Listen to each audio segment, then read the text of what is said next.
안녕하십니까. 이 험악한 세상에 영리하고 악랄하게 사는 소인배들도 많지만은 멀리 보고 크게 사는 대인다운 의인도 있습니다. 오늘은 거기에 대해서 말씀드리겠습니다. 세상이 살얼음판 같다는 말은 흘러간 낭만입니다. 요즘은 좋게 말하면 경쟁이 치열한 것이고 심하게 말하면 죽기 살기 판같이 됐습니다.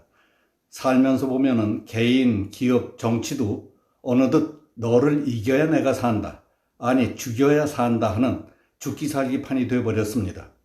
요즘 경쟁이라는 말은 서로 좋은 방향으로 성장하고 잘되기 위해 함께 노력하는 선의의 경쟁이 아닙니다.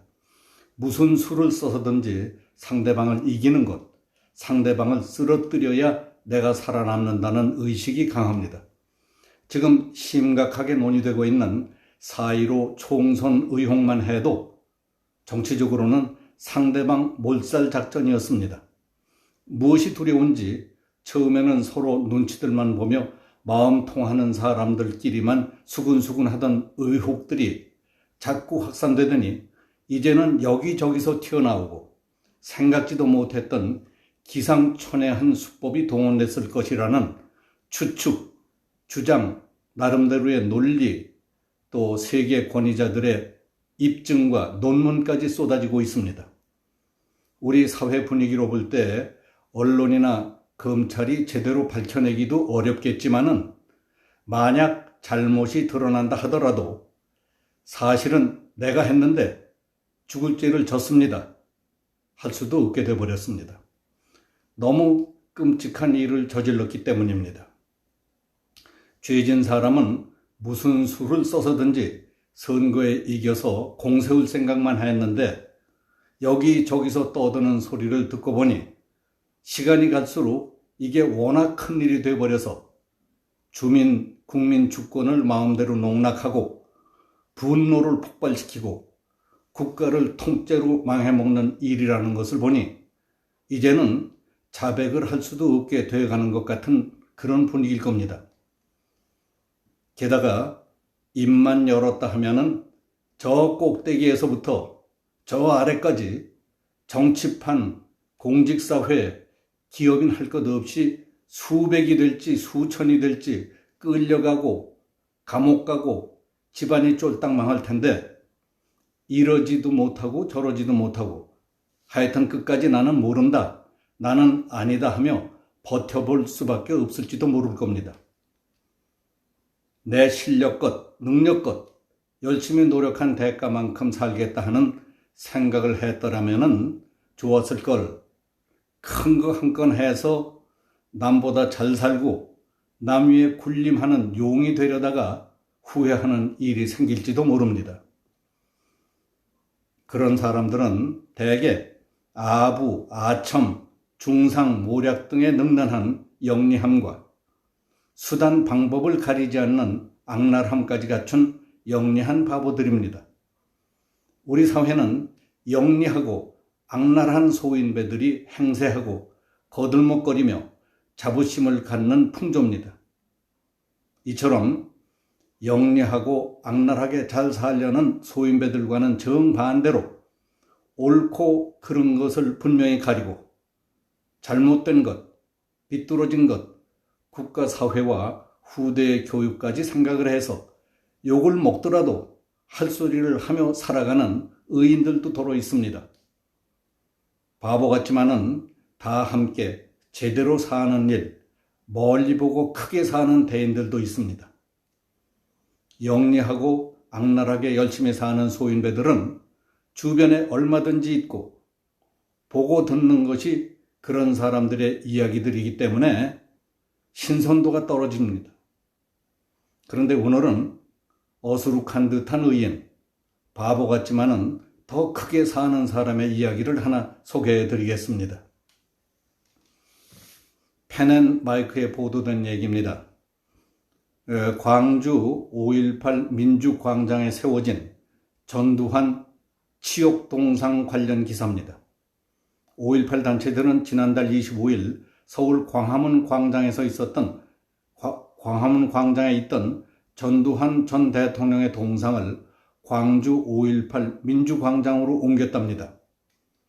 전두환 대통령 동상이 광주로 옮겨지자 시민단체 관계자들과 일부 시민들은 일명 전두환 치욕 동상이란 이름으로 불리는 이 동상을 오며 가며 뿅망치로 때리거나 발로 걷어차는 등의 해코지로 증오심을 드러냈다고 합니다.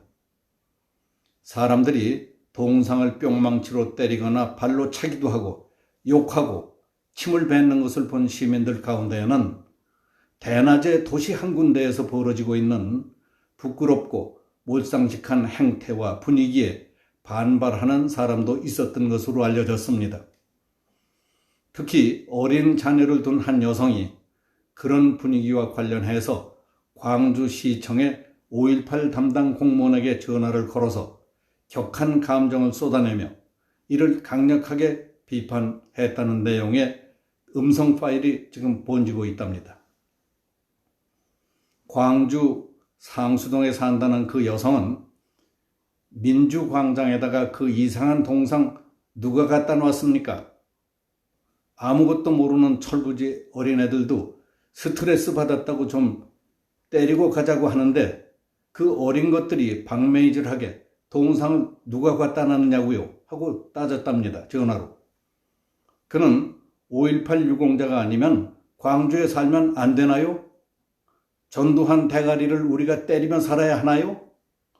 왜 그런 원망과 불평과 열등의식, 피해의식을 내 새끼들에게 교육시킵니까? 그거 갖다 놓은 거 합법입니까? 하고 따졌습니다.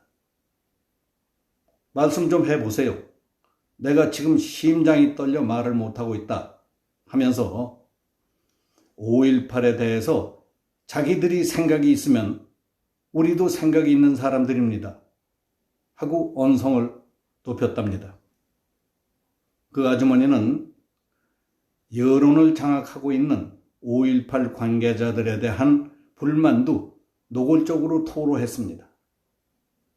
5.18 유공자 혜택 때문에 우리 새끼 쎄빠지게 공부시켜놔도 가산점 못 받는 것 때문에 우리도 흥분하고 있는 사람들이라면서 5.18 관계자들이 말하면 여기선 법이냐? 광주에서는 5.18 사람들이 법이냐? 나머지 광주 것들은 사람 새끼도 아니냐? 하고 따졌답니다. 그는 6분이 넘도록 내내 자녀 교육을 걱정했습니다. 그리고 오늘도 내 아들놈하고 나이가 똑같아 보이는 아이가 스트레스 받았으니까 또 때리고 가자고 방망이를 휘둘러대는데 애미라는 년이 애들을 말리면서 새끼들과 싸우게 만드는 그 5.18 인간들이 사람이냐며 소리 지르며 울음을 터뜨렸다고 하는 기사였습니다. 이 기사를 보며 대통령을 비롯해서 수십만 공직자, 정치인, 그 지역 교육감과 교육자, 자식을 기르는 부모들도 느끼지 못했거나 생각 없이 남들 하는 대로 따라했던 일들에 대해 경종을 울려준 일처럼 느껴졌습니다. 맞습니다. 5.18 유공자가 법도 아니고 귀족도 아니라는 사실, 그들이 후대와 국가사회에 미치게 될 해악을 저지르는 것이라는 사실을 잘 지적하셨습니다.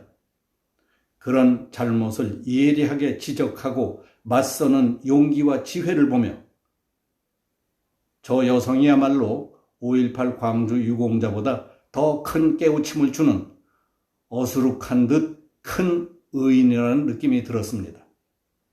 여기서 마치겠습니다. 감사합니다.